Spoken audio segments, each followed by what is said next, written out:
Oh, we're actually so fucked as a society, so fucked. I just saw this lady talking about how she got a FaceTime call from her daughter. Like, the contact says her daughter, what she has her daughter's name as. She answers it, it's her daughter talking, and she's like, I came home from school early, I don't feel good, come open the door for me. And her mom's like, well, who the fuck took you home? And she's like, oh, a friend took me home, whatever. And the mom is smart as fuck, because she's like, oh, this feels suspicious, whatever. So she's asking the daughter questions like, what did we have for dinner last night? How many siblings you got? And the daughter's like, oh my god, mom, stop asking questions, just open the door for me, come on. And the mom hangs up, because she's a genius, and calls the school to confirm her daughter is there. Her daughter is there and did not FaceTime call her. It was an AI scam FaceTime call of her daughter from her daughter's contact with her daughter's face and her daughter's voice, asking her to open the front door of her home. All right, so people are saying things have changed. Something is different. America's figuring it out. Things are just not right anymore. I mean, we've got AI impersonating all of us. I sat in a meeting the other day where a title company was saying that an AI person on a video call impersonated the real person in order to sell a piece of property, and they barely caught it. I've heard of times where they didn't catch it. Now, they're just spam calling relatives and trying to scam people. We got to get into this. There's lots of videos out there of stuff just not being right. I want to know your thoughts down below. Let's go.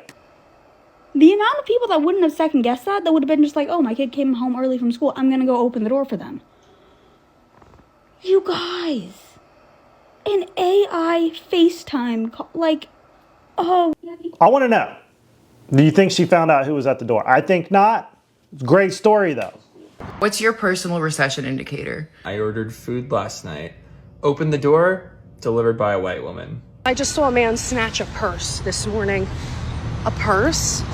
One of my best friends, who's a real estate agent, just told me that he wants to apply to law school.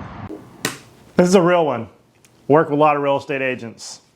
They're going to find other stuff to do. It's been rough the last couple of years for a lot of people. The thrift store is starting to have Urban Outfitters price. Back in my day, the scam text used to be like, you want an iPhone. You want a gift card. Here's your free card. Now they're like, do you want a job? The sugar daddies in my DMs have stopped offering me $5,000. One of them reached out and asked me if $400 was okay. The fact that Facebook Marketplace has been popping off lately. Like, people are selling their treasures that they've had in their basement. Or 31 years old, I live with my parents, I have adult braces, and I still get bitches. I haven't gotten a single gobble gobble turkey text from a friend. Nothing is silly right now. The biggest recession indicator to me right now is how people react when they find out somebody they know live at home with their family. Because it's normal. It's really hard to buy a piece of property or a house for a young person. I mean, interest rates are high and housing prices are super high and insurance is super high and taxes keep going up. Hi, I work in banking.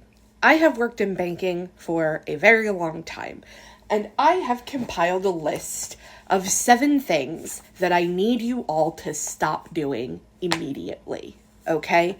Number 1, stop sending money to people you don't know for items you have not verified the existence of.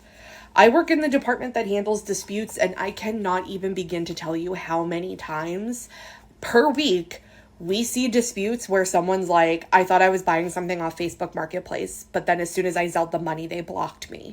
I mean, how dense you gotta be? Some of these things I feel like are their fault. What do you think? I mean, I feel like we live in this world of no responsibility. We'll just call somebody and they'll fix it. And because it's a scam, there's basically no chance that we're getting your money back for you. Zelle did change their rules a couple years ago, and there are now a few very specific circumstances in which you can get your money back, but 9 times out of 10, you're SOL. When you use Zelle or Venmo or Cash App or any of those like money transfer services, it's basically like going to the ATM, taking out cash and handing it to the person. Once it's gone, 9 times out of 10, it is gone. I feel like the only time this shouldn't be a thing is if it was stolen out of your account by somebody that you've never seen or heard of. It was just like a hack attempt.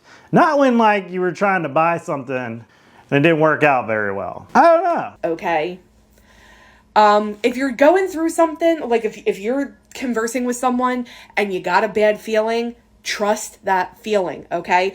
And if you're still like, I don't know, this might be legit, it might not be, if they want you to Zelle money, and let's say the name of the person you're conversing with is Nandor, and they're like, oh, can you Zelle the money to my brother Laszlo? Nay. I mean, it's like back in the old days when somebody would buy like bad drugs, like with nothing in it, like a bag of dust, you know? And it's like, you got gotten. Maybe if people got gotten, but you know, nowadays people get smarter. Instead of like run to the bank and say, fraud department, help me. Like I said, unless it was just straight up stolen from you and you had no idea who did it. But if you gave them the money, feel like a fool and his money are quickly separated, as Napoleon Hill was saying back in the day. Number 2, if you have a joint account, stop disputing transactions without checking with your joint owner. Again, cannot even begin to tell you how many times somebody will call in panicking. And I get it. You look at your account, there's a lot of money missing. You don't recognize it. You panic. I get it. But stop, take a deep breath, okay? And say, oh, right, my spouse is also on this account. Let me ask them if they know what I'm guilty of this.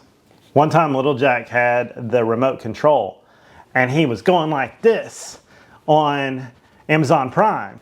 And I had all these charges, and we couldn't figure out who it was. And I realized he had the remote, and he was just clicking on stuff. So it got me.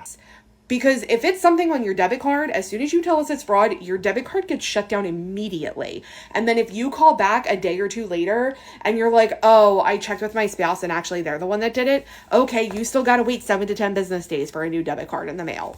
Also, why does it take 7 to 10 business days to get a debit card in the mail? Why can't you just go down to the bank, get a new debit card? I mean, 10 days to be without a card, especially if you're traveling, that's a lot. Number 3, same genre as number 2, stop panic disputing. People will call in and dispute transactions as unauthorized. We return them and then they'll call us back like a week later and be like, oh, actually, that was my mortgage. Can you like take it back? No, we can't. Like, people need to be more aware of what's going on in their accounts. And honestly, for sure, I think we need to bring back check registers. Number 4, stop doing fraud badly. It's boring. We know when you're trying to defraud us, okay? I think that some people assume that the dispute process is automated and that like there's not a human person looking at them. At my bank, there is human people looking at these disputes and we know when you're trying to defraud us, okay? If you're gonna do fraud, be better at it. Also, I think banks should be better at fraud. I had a debit card hacked the other day that had never been activated, still in the paper inside of a safe. I called them and they're like, yeah, sorry. I was like, you have a problem at whoever is the vendor of your cards, okay? Like, you need to do better. And also, like, the logins on these banks are so simple. The two-factor authentication is a joke. You need to have some type of authenticator or YubiKey, and most banks won't even like allow you to have any high-level security. And sometimes you can type in your password wrong and it'll still let you in. I'm looking at you, banks. Number 5, stop paying companies who say they will help you win disputes. They will not. They will give you a form letter with some blank spaces that you fill in, and it literally does nothing to help your case. You're just wasting money. Number 6, stop quoting Reg E and MasterCard rules at us. We know the rules better than you do, and 100% of the time when people quote them to try and get money back for disputes, they're wrong. I will say this, when Samantha got her bank account liquidated, the scammer convinced the bank to give them the money. So we'll go back and forth with this. Also, another thing kind of related, I've been seeing a lot lately is people will file a dispute saying that they did the transaction under duress, because there is a stipulation in Regulation E that says if you did something under duress, we have to entertain your dispute. Under duress is like you're at the ATM and somebody comes up behind you and pushes something against your head and is like, take out $1,000 and give it to me right now. I'm going to blow your head off. Under duress is not, oh, they forced me to stay on the phone for 3 hours. You cannot be held hostage over the phone. Simply hang up. And number 7, stop falling for scams. Your boss is not going to text you and ask you to go to CVS and buy a bunch of gift cards and send them the gift card numbers. The sheriff's office is not going to text you and say, you missed jury duty and we're going to come arrest you unless you send us $5,000 through Zelle. Job scams, unfortunately, are coming back, okay? A job is not going to accidentally send you a check for too much money to buy equipment and ask you to wire back some of it to them.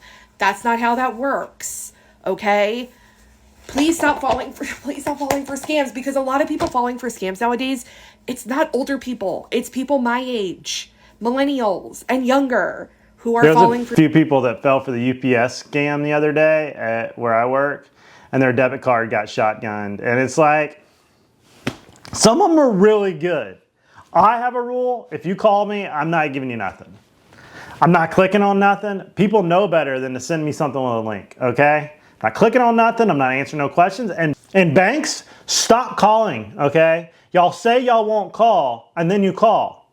I'm just gonna reject you. Find a better way, okay? Looking at you brokerages out there, because you want some people to trade some active accounts. Don't just calling people out of the clear blue. Because I will cuss a broker out, okay? Don't call me. Be careful of those people. I still use a check register. I can't imagine just knowing what I have at any moment.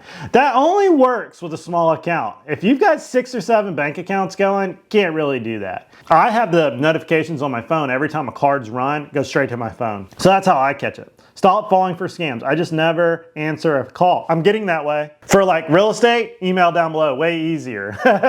Text, I don't recognize. Also, jury duty happened Also, the jury duty one happened to my dad. Look, you can miss jury duty. I had jury duty the other day, and they just expect you to find this letter, you know? And then they try to scare you, like they'll put you in jail. I think jury duty needs to do better too on how they notify people. I keep an Excel spreadsheet of every cent I spend. This guy doesn't. I use the debit card transaction, the credit card transaction. It's the only thing I can't, because you got a lot of money coming in and out. You just can't keep a register on everything.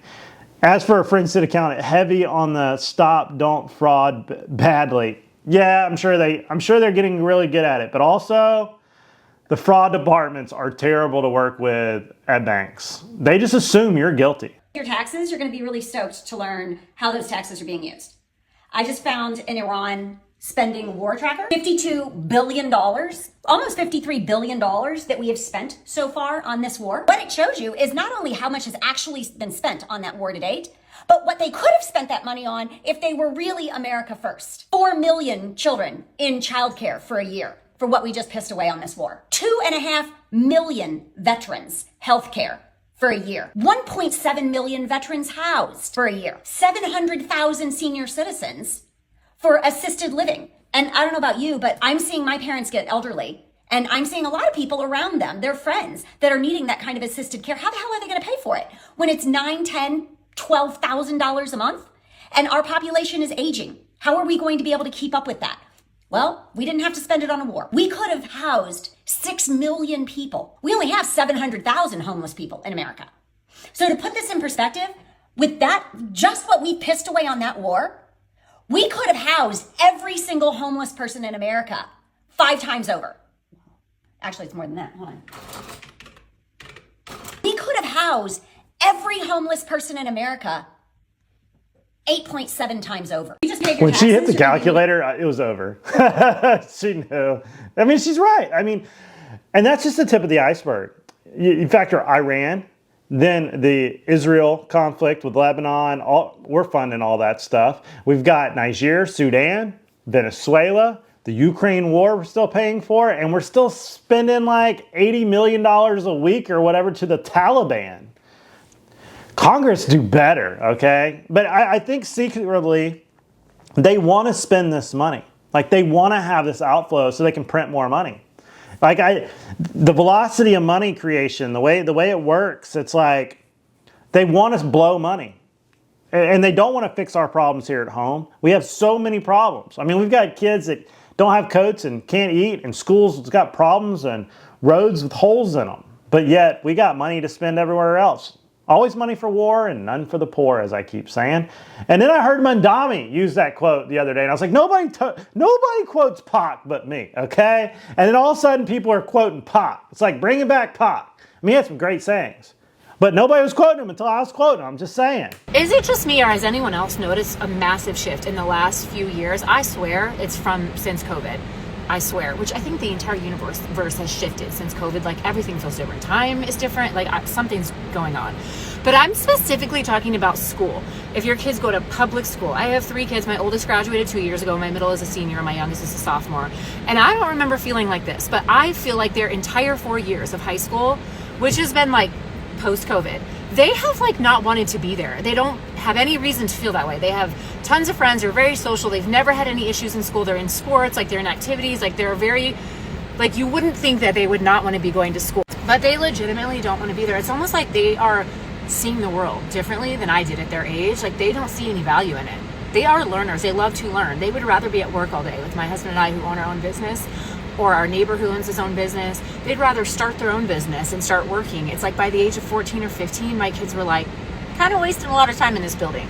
Public education in general, I mean, don't even get me started. But it's like, are you guys noticing with your teenage kids that their thought process and their minds are just so much more critical and aware of the world than you were at their age? And they're like, this whole institutionalized learning thing is a little bit bogus. I mean, they saw that there was a world outside. And I think when you just go from first grade, second grade, third grade, fourth grade, fifth grade, sixth grade, and you never see there's something else out there and you can learn another way and you don't have to do it this way, people start to question. I know I did. Take a gap year. Take 2 gap years and be like, what are we doing in this building every day, all day long, when I can read the book at home? It's because it's not even about learning anymore. It's about passing. That standardized testing stuff is wild. It's like judging a fish by the fishbowl. I was never a fish that you could judge with a fishbowl. I was always outside the box somehow. The school system is so bad, it legit makes us question everything about it. It's fact. It was meant to create workers. That's all it was trying to do. And then if you're really smart, you get bored of it and you don't fit in. And like, I never really fit in school. Like, I was always thinking about something else. So it was like another way of doing this. And I was stuck in the system with no way out. College, don't even get me started on that. And then business school, don't even get me started on that. It had nothing to do with business. But I want to know what you think. Comments down below. Has something changed? I think the rules of finance has changed. I think the rules of investing has changed. Economics has changed. If you're teaching economics right now, name a professor that has been on CNBC in the last 10 years from Harvard that's gotten it right. They were so far off, it's astounding. Astounding. YouTubers got it better than Jim Cramer on Facebook. I mean, there's actually a Twitter page called the Inverse Cramer Effect that's gotten it right more than Jim Cramer has. But he's still on the TV show, still making millions. But that's all I got. Don't forget to like and subscribe, comment down below. And if you're looking to buy or sell real estate on the Gulf Coast of Florida, Alabama, my email's down below. I'd be happy to help you. See you guys later.